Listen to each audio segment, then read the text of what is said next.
Hello and welcome to Hot and Heavy, the Elaine podcast. I'm your host, Shivani Desai. Today I'll be talking about Season 8, Episode 2, The Soulmate. Hello everyone. I hope everyone's doing very well out there. I hope you're having the best day, the best week, the best month. I cannot believe it's March, like the end of March. I mean, it just feels like it's really flown by. Couple things I wanted to update you guys on. I attended the Madonna concert, which was incredible. I went by myself. I didn't feel like asking around and coordinating. It was last minute. So I just, I bought a ticket and went by myself. It was a late show. Miss Madonna doesn't go on until 10 p.m. And so the show ended at 12:30, and it was 2.5 hours of just jam after jam. She played all the hits, and I just loved it. It was the performance, the production, and she's 65 years old, and she is incredible. It's not like you can't tell she's on the older side, but man, I just loved everything about it. It was such a great time. Danced the entire time. I did not sit once. I just had a great time, and I highly recommend going to a concert by yourself if you're so inclined. I've done movies by myself. I've had meals by myself at a restaurant, but I'd never really gone to a big concert by myself. I highly recommend it. Highly, highly recommend it. No shame. No judgment. Just do it if you want to do it and you don't feel like people will want to go or want to spend the money or have the interest that you do. Just do it yourself. There's no reason not to. Something else that happened this week, I got to shoot a Southwest Airlines commercial at the Denver airport, and it was such a cool experience. A lot of familiar faces on set. That's just what happens when you are an actor in a local market. You just see a lot of the same familiar, lovely faces. So that happened on this shoot. Yeah, it was super fun. The hero of the shot, which is basically the person who is, I guess you would call it the main character. He was such a nice guy. Actually came out from LA. He's an actor out there. Had a huge job. Holy shit. He had a lot to do that day for the shoot, and he killed it. And also the mascots for all of the Denver sports teams were there. They each had their own scene. So I got to see in person in the fluff or in the in the felt, in the cloth, I guess. I don't know, not in the flesh. Well, I guess in the flesh as well, because I did get to see them, the rare occasion to see them out of their costumes. But the mascots for the Denver Nuggets, the Colorado Rockies, and the Colorado Avalanche, it was so incredibly cool. And they are just adorable. Oh my gosh. I got to do a scene, like an actual scene with Dinger, who is the mascot for the baseball team, the Colorado Rockies. And he was so cute. He's like a dinosaur, and he had to like whip his head around, and it was making me laugh. It was just so much fun. Anyway, that was another late night. So the night after Madonna, when I got home at about 1:30 in the morning, and then I was like kind of hopped up on adrenaline. So I don't think I fell asleep until 2:30 easily. And then the next night I had a late night as well. I was at the airport shooting from 4:30 in the afternoon until 2:30 in the morning. So yeah, yesterday I just kind of chilled out, and I mean, I still got stuff done, but I was like, man, for me, 2 nights in a row of coming back home after midnight and not even really getting to bed until the middle of the night, that's a lot. That's a lot for this lady. So I'm recovered now and excited to dive into this episode. So let's do that. The synopsis for The Soulmate is as follows. Kramer becomes smitten with Jerry's new girlfriend, Pam, rekindling Jerry's interest in her. Elaine feels pressured by her friends to have a baby, even as her new boyfriend gets a vasectomy because he never wants to have kids. George sets up a sting to see whether his fellow Foundation board members suspect he killed Susan. This episode was written by Peter Melman. All right, we start out with a cold open. So I think we're totally done with all stand-up intros to the episode. So here we have a cold open. Jerry and George are in a cab, and George is bragging about how he can bite his nails so evenly that he doesn't even need a clipper. Jerry argues, well, it's nice to use a clipper. It's an elegant device. Why gnaw away like a mental patient?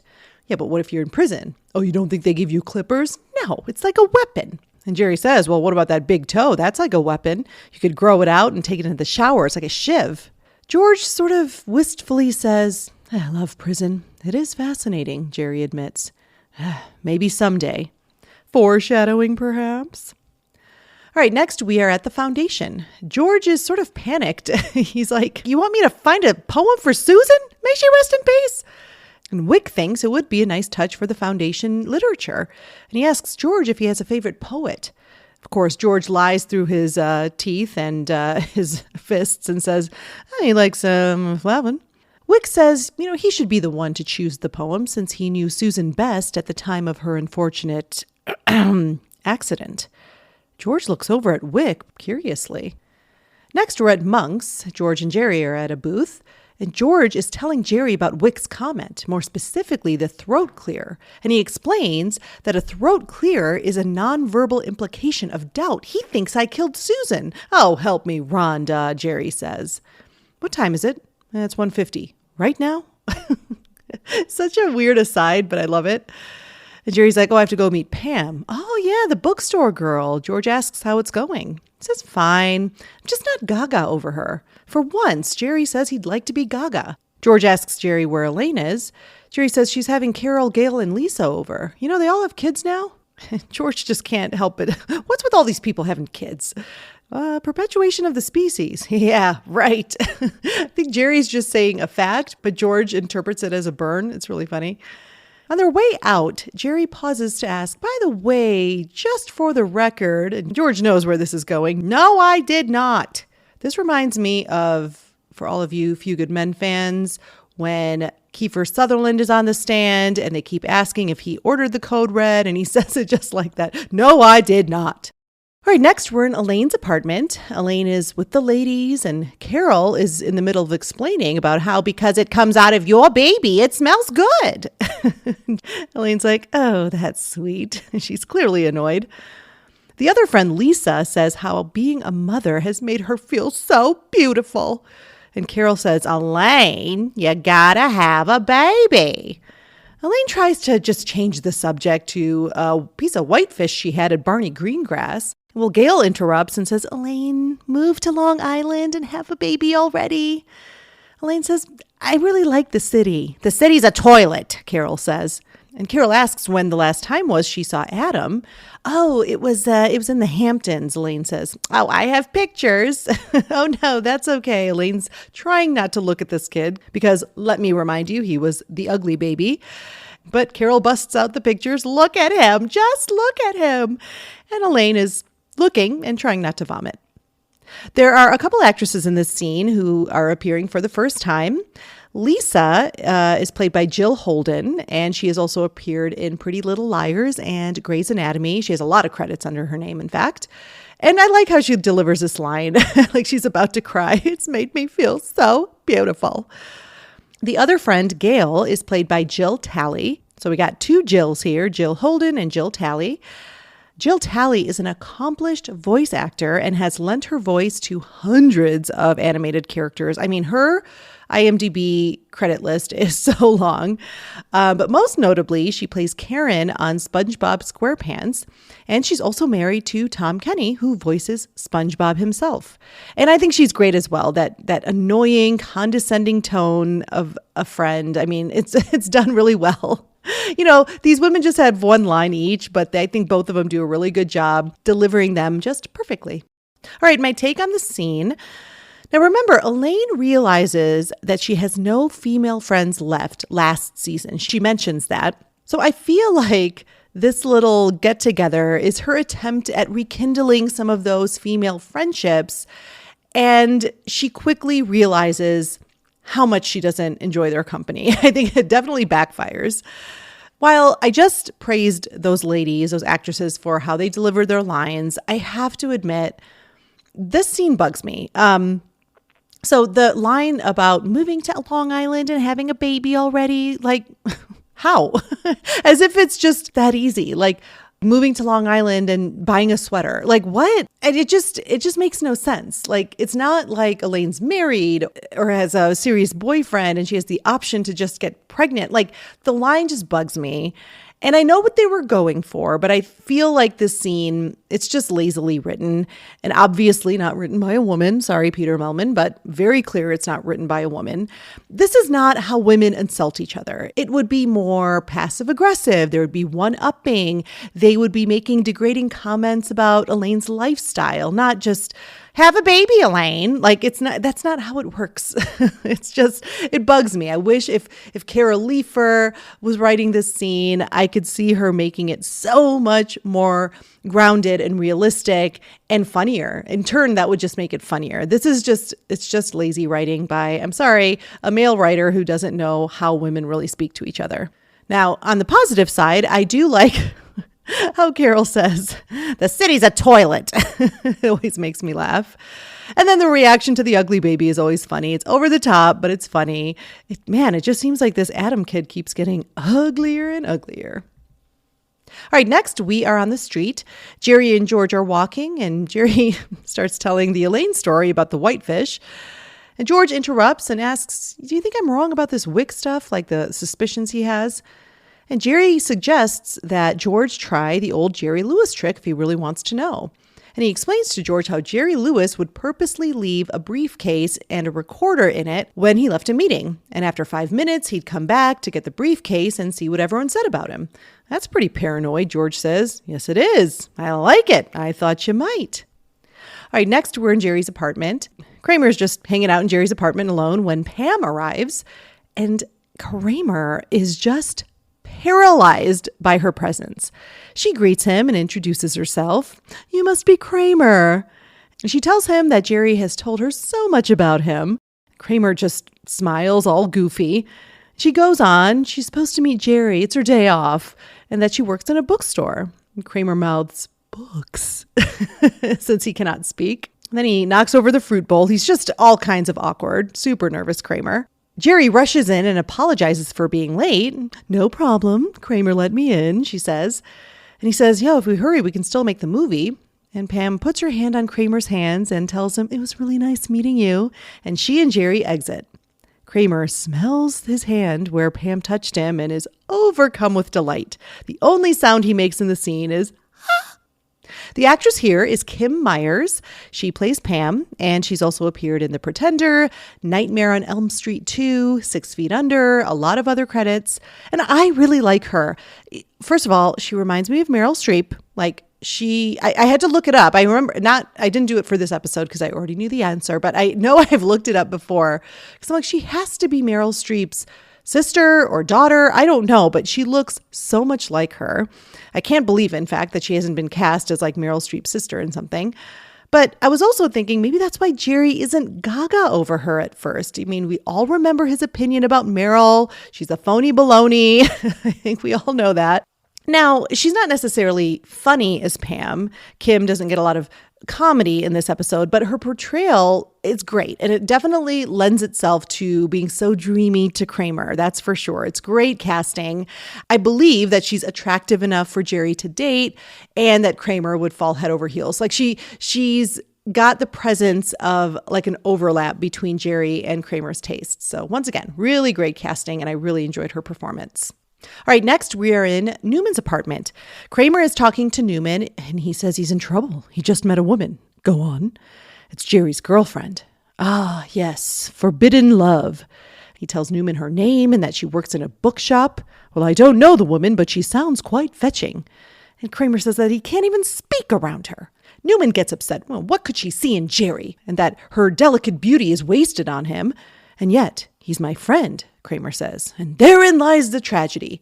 Newman believes that there is only one woman for each of us. And he poetically says how Kramer has found his angel. And then he switches to a woman that he loves himself that will never know his feelings. And Kramer's like, I thought we were talking about me. Oh, right. Newman snaps out of it and tells him that he must confront Jerry. I can't. You must. I won't. You will. All right, next we're at the newsstand. Elaine is bitching to Jerry about her friends. You gotta have a baby. And Jerry asks, well, if they annoy you so much, why do you hang out with them? Well, they're my friends, she says, but they act as if having a baby takes some sort of talent. Jerry argues that, come on, you want to have a baby. Why? Because I can. And Jerry talks about how it's the life force and compares her to a mollusk. And she thinks that she's better than the mollusk. A man approaches and says he couldn't help but overhear what they were talking about. Elaine starts to apologize, but he says, no, I think I agree with you. I mean, all this talk about having babies. Yeah, like you must procreate, Elaine says. Besides, anyone can do it. Oh, it's been done to death, she says. My take on this scene, I like this scene for Elaine. It's really natural for her to be bitching to Jerry about her baby-obsessed friends. And I love the impression of Carol in the beginning. It's great. And just typical of Jerry to assume Elaine and probably all women want a baby. And then I've always hated this mollusk bit. I don't think it's funny and it really makes no sense. Like, why is he even bringing this up? It's so stupid. Because it's not gender-based either. So I don't understand. Like, he's clearly assuming she wants a kid because she's a woman. And then I don't understand, like, what the hell a mollusk has to do with it. I would have rather had Elaine have more dialogue than that stupid exchange. I thought it was really weak. And then the introduction of Kevin doesn't feel forced at all. I really like it. You can see Elaine is about to apologize after he approaches. Like I like that vibe at first where she's like, oh, I'm sorry, you know. But then as soon as he agrees, we see them click together. So it's really fun. And that little tilt of the head at the very end, just some JLD brilliance. We get flirty Elaine for like a millisecond at the end of that scene. She's like, as soon as she gets his vibe and as soon as he's saying and agreeing with her, she just has that little like turn of the head. Oh, it's just brilliant. All right, next we are at the foundation. George is going to execute the briefcase recording plan. He's putting on this act about how he's not okay. You know, ever since Susan passed, he has good days and bad. And some days I'm haunted by one word. Why? Why, Susan? Why wasn't it me? Why am I still here? He says, well, I gotta run. And he exits, leaving the suitcase on the floor. We see a quick shot of him out on the street, of course, biting his nails. Then we see him come back in and tiptoe to grab the briefcase and exit again. Okay, next we are at Monk's. Elaine and Kevin are at a booth, and Elaine asks him if she's a bad humanitarian since she doesn't want to have a baby. He says, not at all. Because, you know, if you got to know her, you'd see she's a pretty good humanitarian. And at that moment, the waitress comes by to refill her coffee, and Elaine tells her, you are doing a wonderful job, by the way. She turns to Kevin, right? Also, side note, if you watch this scene, Ruthie Cohen in the background is like clearly forgetting she's on camera, that she's supposed to be acting. She's just smiling at Julia. It's so cute. She's just really enjoying the scene as kind of an audience member. Kramer walks by and Elaine stops him. She's like, Kramer, come and look at my new friend, Kevin. Elaine notices he has something on his face. And he's like, oh yeah, I just had 2 double fudge sundaes. Oh, you all right? Yeah, I'll be okay, he says. Elaine says how Jerry has one of those every time he bombs on stage. Well, I'm sure he'll be sharing the next one with Pam. Oh, that's not going to last, she says. He's not Gaga. Well, that's excellent news to Kramer. He gets a little surge of excitement. Yeah, and he exits. All right, my take on this scene. Very glad we get the scene with Elaine. The progression of her initial meeting with Kevin, we get to see their dynamic, and her vibe is so fun. She's so happy, you can tell, to find someone with this same babyless goal. I just love it. And oh my God, how proud is she about herself when she tells the waitress she's doing a great job, like turns to Kevin, like, right? Like, how amazing am I? And that line always gets me. Come and look at my new friend, Kevin, like he's a new toy. And then I also like the interaction between Elaine and Kramer. You know, she's the one who breaks the news about Jerry not being Gaga. And so we get to move along a couple of the plots here. So I just love that Elaine is the one to clue Kramer in on how Jerry's really feeling about Pam. So she's involved in that storyline a little bit. All right, next we're at Jerry's apartment. George is so excited to listen to the tape he left behind in the briefcase. And he notices that the briefcase is pretty damaged and the lock's all messed up. He says he only left it up there for 5 minutes. What the hell happened here? He finally gets it open and he has to rewind the tape first. And Jerry and him stand in silence, and you can tell Jerry Seinfeld's about to break there. I wanted to bring this up. I think I read it on like the Goofs page on the IMDb page for this episode, where they wait quite a while for that tape recorder to rewind. But in actuality, there's only like 5 seconds of recording because he says that the tape stops dead. Anyway, that's very much in the weeds of obsessing about a show. But I just wanted to point that out. I'm like, yeah, that isn't accurate, but I do like this where they take the time and have the silence for rewinding the tape. Because if they didn't, then people would point out like, he wouldn't be able to just start playing it. So I think it's worth it, even if not very accurate. So then we hear the tape, and this is basically what we hear. Did anyone notice George's fingernails? Oh my, yes. They look like they were eaten away by weevils. It's warm in here. I'm going to open the window. Hey, what are you doing? Dear God. And then a low rumble and nothing. George doesn't know what to make of it. Kramer enters and says that he needs to speak with Jerry. Kind of busy here, George says. Well, he wants to talk to Jerry in private. Why can't I stay? Because it doesn't concern you. Well, if it doesn't concern me, then I can stay. Kramer's had enough. He just drags George out into the hallway by the chair and slams the door in his face. And then Kramer confesses his love for Pam to Jerry. Jerry can't believe it. And they go back and forth about what Jerry isn't so attracted to, but what Kramer finds dreamy about her. And Kramer says, well, you're not Gaga, so... But now all this Kramer adoration for Pam has changed Jerry's mind. He thinks he could be Gaga. The voice, the calves, the bacon, even the name, Pam, Pam, Pam. Uh-oh, Kramer is out of luck. Kramer exits, and George is still sitting in the hallway on his chair. All right, next we're at Newman's apartment. Kramer is back updating him on how Jerry now wants Pam more than ever. Blast! Newman says he will not let Kramer's love go unrequited, not like his own. What, again with you? Sorry. Then Newman goes into another poetic rant, says that love is a spice with many tastes, a dizzying array of textures and moments. Oh, Kramer wishes he could speak like that to her. And that gives Newman an idea. All right, next we're at Monk's. Elaine and George are at a booth. Elaine is listening to George's tape with headphones on, and she says she hears 3 distinct sounds, a low rumble, a metallic squink. Yes, George says he heard that too. And a mysterious galonk. It's baffling, isn't it? George asks. Well, Elaine says one question does come to mind. Have you considered just asking them what happened to the briefcase? They would never tell me, Elaine, George says. Besides, I think they think I killed Susan. I don't think they even like me. Jerry arrives to the table and announces that he is gaga about Pam. What? When did that happen? Elaine asks. Yesterday, 6-ish. Elaine said, well, maybe we should double. I'm pretty gaga myself. You just met the guy yesterday. She says, yeah, but we have a common goal. A barren, sterile existence that ends when you die. Yeah. George asks, do you really believe this guy? She says, of course. And then George and Jerry tell Elaine that men will say anything to get a woman. She says, no, a man wouldn't say that. George reveals that he once told a woman he coined the phrase, pardon my French. And Jerry says he told a woman he doesn't eat cake because it goes straight to his thighs. And George once told a woman he enjoys spending time with his family. All right, my take on this scene, woohoo, we get some Benestanza.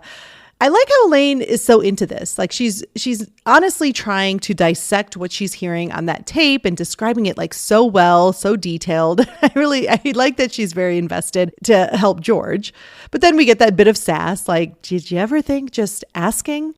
And then in this scene, we have an example of JLD's ability to make one simple word, a word all of us use probably at least 10 times a day, just sing. Her response of, yeah, after Jerry points out the common goal of a barren existence with Kevin. Perfect. I mean, it's one word, but to use a term that people say in the industry, she makes a meal out of it. All she has to do is say, yeah, but in that look on her face, her shoulders kind of shrugging up, like it's just so, that is a masterclass. Like people need to study that little moment of JLD's performance because it's just one word, but we know exactly how she's feeling. It's so good. Now, Why Elaine believes these two idiots about guys lying about everything. It's one of Elaine's flaws. She's a flawed woman. But why trust these two dum-dums? And I think she's totally right. I don't think a guy would lie about that to get a woman, because you're sort of, I mean, okay, I guess I will say, like, if he's trying to get her to be in a relationship, I don't think a man would say that. I think the opposite is true. Like, oh, I really like this girl. I'll just say I want kids, even though I don't think I really want them. Like, I think I've actually seen that happen with, unfortunately, friends of mine who've believed these men and then get married or get into relationships with them. And then, all of a sudden they're just like, by the way, I don't want to have kids. So I've seen the opposite be true. But anyway, I just think Elaine should trust her gut always and consider the sources here. Also, I've always hated the examples that Jerry and George give, like the pardon my French, cake goes right to my thighs. Now, the family line for George is good. I think that one plays better, but the other two are so weak. They're just such obvious lies. Again, Peter Mellman could have done a little bit better with those examples. All right, next, we're in the bookstore. Kramer and Newman execute their plan to have Kramer use Newman's words. So Newman is hiding behind a shelf of books and feeding him the lines to say. Of course, Kramer doesn't do it perfectly at first. He messes up the line, "Do I smell Pantene?" That is something that is said in my house a lot. We always quote this. I don't know. It seems like Pantene wouldn't come up that much, and it really doesn't. I just think my husband and I just get the the urge to say, "Do I smell Pantene?" I do love the rant about the junk mail and how Kramer has to elbow Newman with the books. But then they get on a roll. There's some very poetic, beautiful lyric to charm Pam. "Kramer, that is so lovely." And Kramer cites it's an unknown 20th century poet. Oh, what's his name? Newman. All right, next we're at Elaine's apartment. Kevin credits her for changing his life. But then, she doubts him. She's like, you can go on and on about how you don't want to have kids. And it sounds nice. But she admits she's not sure if he means it or not.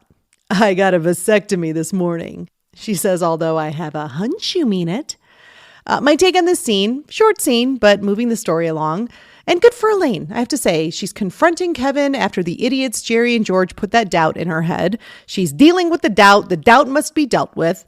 And the reveal of the vasectomy is extremely funny. All right, next we are at the bookshop. Jerry has stopped by to tell Pam how happy he is in their relationship. And she has a bit of an awkward reaction. She says, "Oh, that's nice." Then she turns around to a shelf behind her, and Jerry wonders what that reaction was. And then he notices a velvet scrunchie in her hair and says, "Kramer." Now, the velvet scrunchie, I'm sure you all know, I didn't mention it during the scene, but Kramer would prefer her hair in a velvet scrunchie versus the tortoise clip. He mentions that in the scene when he had confessed his love for Pam to Jerry. All right, next we are in the hallway and Newman's apartment. Jerry approaches his door as Newman exits Kramer's apartment. He says, "Hello, Newman." Newman greets him and asks about Pam. "Pam? What do you care?" And he sees Newman has a Brentano's bag. "Ta-ta," Newman says and walks away. Wait a minute. And then we see this chase scene that ends with Jerry cornering Newman, and he scares him into talking. Then we're in Newman's apartment, and he says, "I can't believe I'm losing Pam." And Newman knows how he feels, because he fears that the woman he loves will never be his. "I thought we were talking about me." "Oh, sorry." And then Jerry kind of dismisses him. "I don't need your help." "Don't you, joke boy?" Fine. Jerry asks him what can he do to have him stop pulling the strings for Kramer. And turns out he wants Elaine. "Oh, no. You dated her. Give me some inside info." Jerry's like, "I don't know. I mean, I know she doesn't want to have kids." All right, next we're in Elaine's apartment, continuing with the Kevin conversation. And he says that he thought Elaine would be more enthusiastic.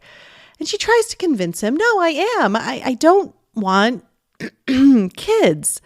"What was that?" And she says, "Well, Kevin, nothing's 100%. This is." And then he kind of admits, "I always do this. I get all jazzed up about something and then I go too far." He gives this example about a jet ski that's now just sitting in his garage. Elaine's like, yeah, I do the same thing. One time for no reason, I flattened my hair and I had all these strands in my face. And then Kevin says, sometimes I think I might want kids, maybe a lot of kids. And Elaine says sometimes she thinks about wearing her hair real short. And Kevin thinks he likes short hair, really short. Yeah. My take on this scene, I like how this throat clear thing is a running gag in this episode. There's a couple of them. There's the throat clear, and then there's the Newman always trying to change the subject to the woman he loves. And I also like that Kevin was onto that throat clear right away. So everyone knows that a throat clear in this world is just not a good thing. And then their back and forth about the rash decisions they make is pretty funny. And I love how Elaine mentions that hairdo mistake. And there's more to come on that later, so stay tuned. All right, next we are in Jerry's apartment. George is there and he's presenting a crude mock-up he made of the conference room. He took the day off work to make it. It's a little shoebox with toy figurines as the people. And apparently he's supposed to be the Power Ranger. And Jerry's like, I think the M&M should be you. Whatever. George really has no new information despite all of his efforts to build this mock-up. And Jerry's like, just give me some idea of what you think could have happened. And then George kind of goes into this passionate, very in-depth theory of what he's about to go through. And Jerry's like, no, you know what? No. I'm not ready for this. Pam buzzes and George exits and he says he's not through here. He's going to keep on investigating. This thing is like an onion. The more layers you peel, the more it stinks. Pam arrives. She asks, what the hell was that, when she sees George with his mock-up. Oh, we were just playing. She comes in and she says that she had a long talk with Kramer. And I think I have a little crush on him. Kramer busts in. He's so happy. Suddenly my world has meaning. Well, then she admits that she has feelings for both Kramer and Jerry. Kramer's like, well, how can that be? We're soulmates. Well, why can't I be a soulmate? Jerry asks. Oh, okay, really? You think Pam wants you to be the father of her children? Pam scoffs at this. Who said anything about children? I don't want to have children. All right, next we are at the foundation. George is confronting the group very dramatically, says that they weren't counting on his brain. Wick tries to sort of interrupt, and he's like, you'll have your turn. He plays the tape, everyone hears it, and that's all there was. And it speaks volumes. A low rumble, metallic squink, a galonk, someone crying out, dear God! And let's start with you, Wick. And Wick very simply explains that Quinn had lost his balance moving a chair and it fell on his briefcase, which apparently had a running tape recorder inside. George just kind of takes that all in and he's like, all right then, we've gotten to the bottom of that. All right, next we're at a urologist's office. Kevin and Elaine enter to find Jerry and Newman in the waiting room. Elaine asks what they're doing there, and Jerry says they're getting vasectomies. Why? Newman says, I'm doing it for you. What? Then Jerry notices her hair. What did you do? She says, oh, I cut it. It's kind of short.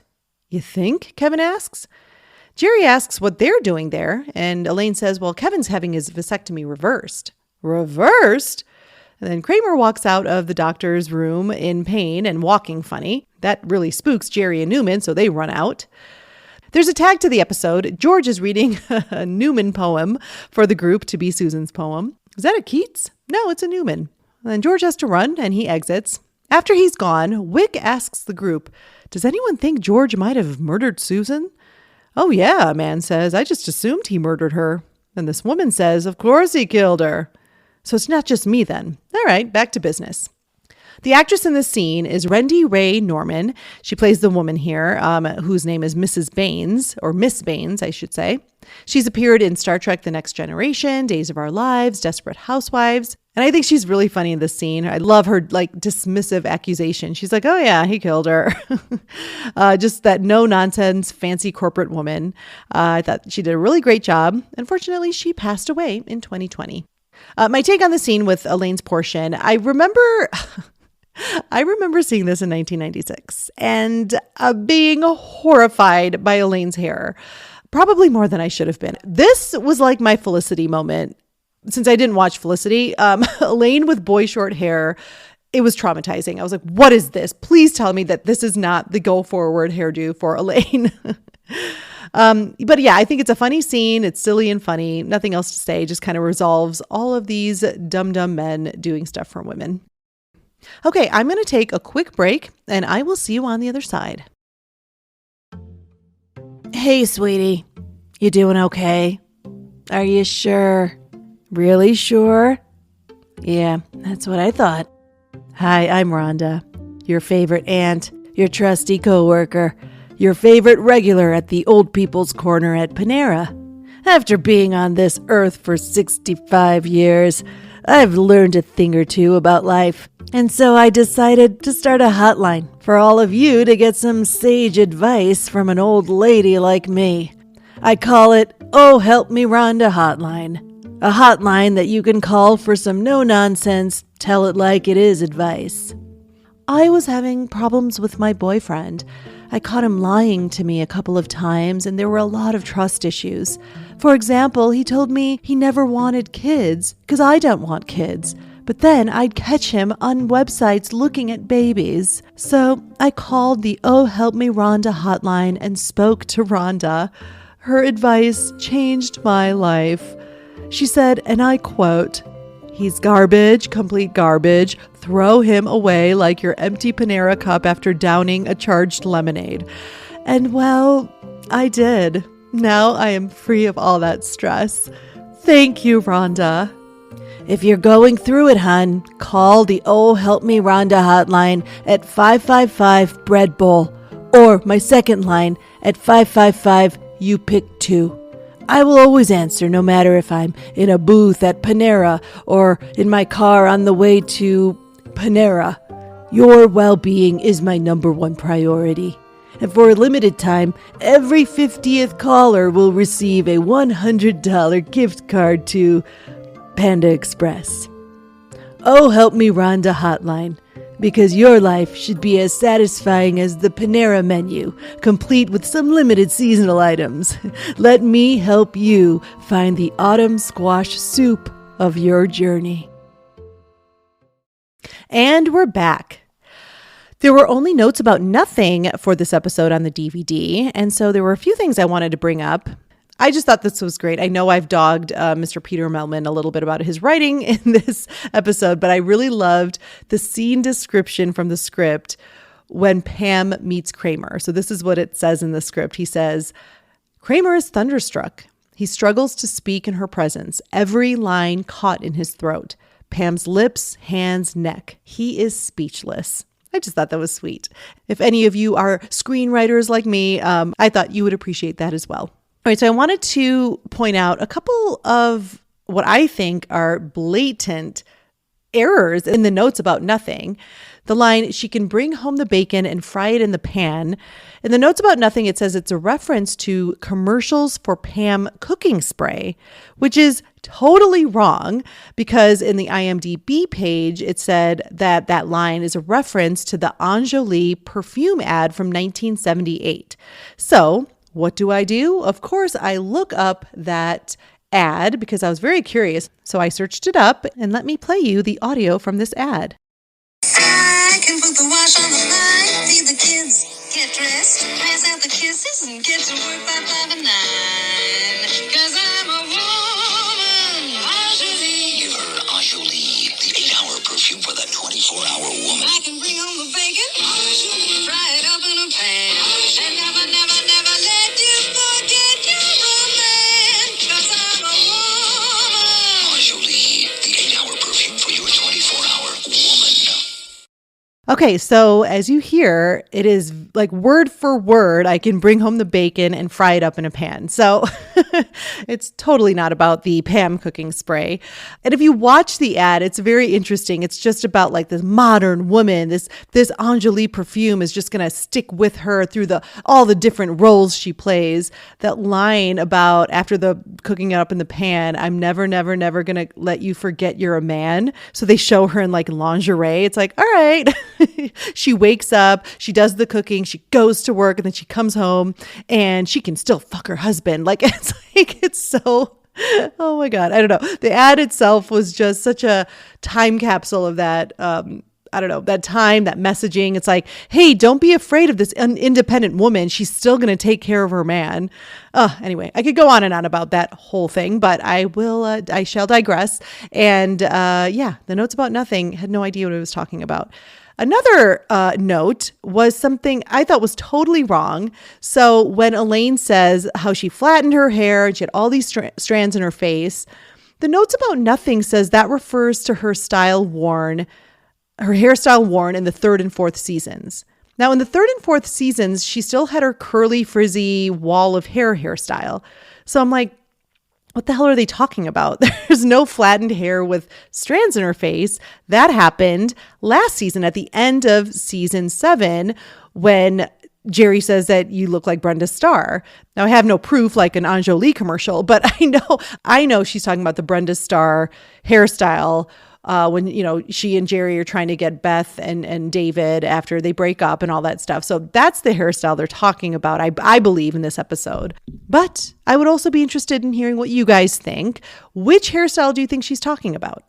And then the last note about nothing that no one else is going to care about except me. This episode aired on my birthday, September 26th, 1996, when I was a freshman at Michigan State University. All right, now it's time for Greg's Sack Lunch.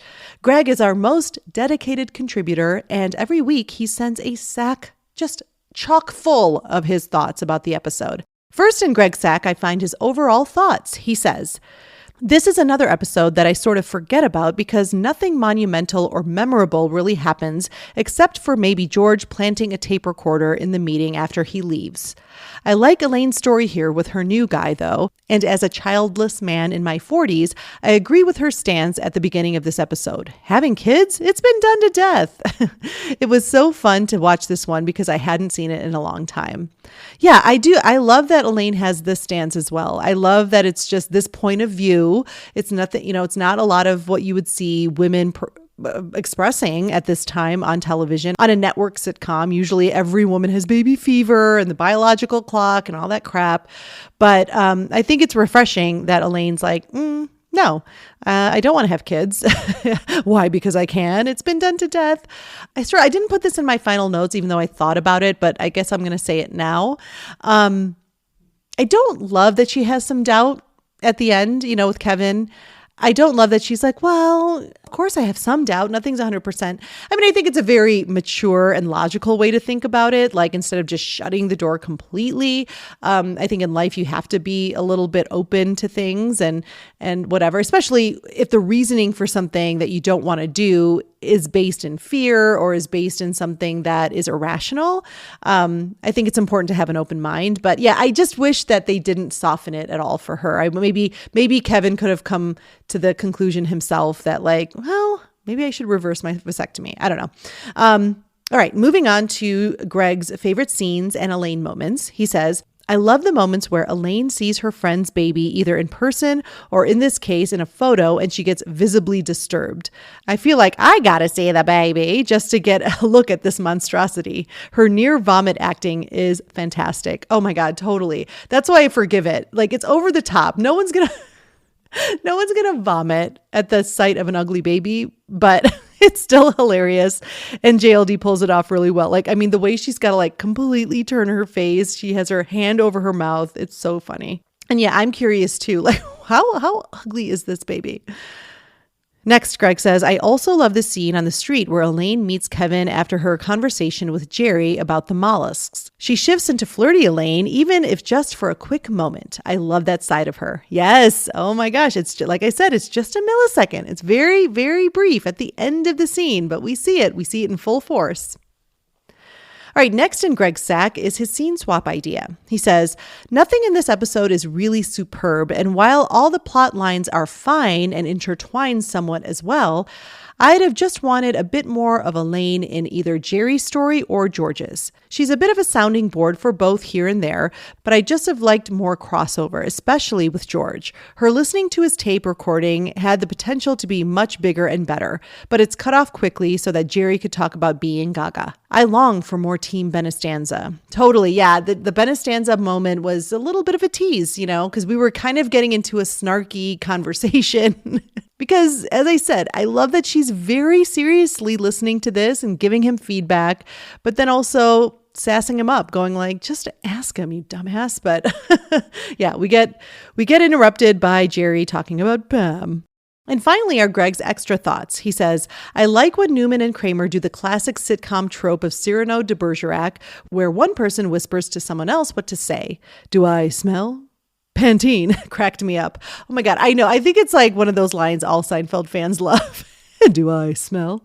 Oh, great performance by Michael Richards. And lastly, Greg says that short hair on Elaine is, dare I say, not the best. Kind of like this episode. Like I said, Greg, I mean, it was traumatizing for me. I still remember in 1996 going like, ew, what is that? I hate saying that JLD doesn't look great, but man, it was a shocker for me for sure.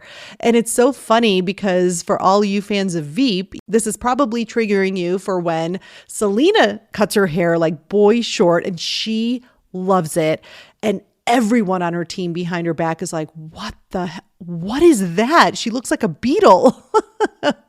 Let's be honest. JLD, Julia Louis-Dreyfus, is such a beautiful woman. She can pull it off too. In fact, I think the Veep hairstyle, to me, I don't think it looks that bad, but for the sake of the show, and as anything in politics, if a woman cuts her hair, holy shit, like everything is dissected about a woman's appearance in politics. Ugh, don't even get me started on that. But, so I understood what they were doing with that, but I was like, she walks in, she's like modeling the hairstyle and everyone's like trying to act like they like it in front of her. And I'm going, it's not that bad. But this one, because of like, this one in this episode, it's not great. Looking back now, like, I don't think it's as bad as I thought it was in 1996, but I was just horrified back then. All right, thank you so much, Greg, for your thoughts. And now it's time to close Greg's sack lunch. All right, my favorite Elaine moments, it's that one word, yeah, when she is responding to Jerry. There's so much hilarious emotion behind it. There's not much to it. It's one word, but there's so much to it. So that is why I choose that one for my favorite moment. Close second would be the... come look at my friend Kevin. I just love that delivery. All right, my final notes for the episode. This is a solid episode for JLD. Elaine's storyline is all her own, and it's believable, and it's interesting. I love that we get some solo Elaine scenes with Kevin, where she really got some good screen time. It's another really balanced episode with the main four. No one seems to be like hogging screen time or deprived of screen time. So again, really well balanced. And then we all know Kevin will return in the next episode, the Bizarro Jerry, which is rare. We don't see that a lot where the storylines continue into the next one, unless it's a big arc, like George's engagement or something. So I'm really excited to cover the Bizarro Jerry, where really we get to see Kevin shine. So I appreciate the quality and the quantity of what JLD gets here, but it's also not the most fun either. We really, like I said, get into the Kevin stuff the next episode. So I guess what I appreciate about this episode is that we're setting up such a great storyline for the next one. So you guys will have to tune in next week to hear the Bizarro Jerry, and I'm really excited to cover that one of my favorite episodes for just in general and for Elaine especially. And I think that's all I can say about The Soulmate. Please be sure to follow Hot and Heavy on social media, at Hot Heavy Elaine on Instagram, at Elaine Bennis Podcast on TikTok. And if you'd like to go old school and email me, please do at elainepodcast@gmail.com. Thank you so much for listening, and I will see you next time.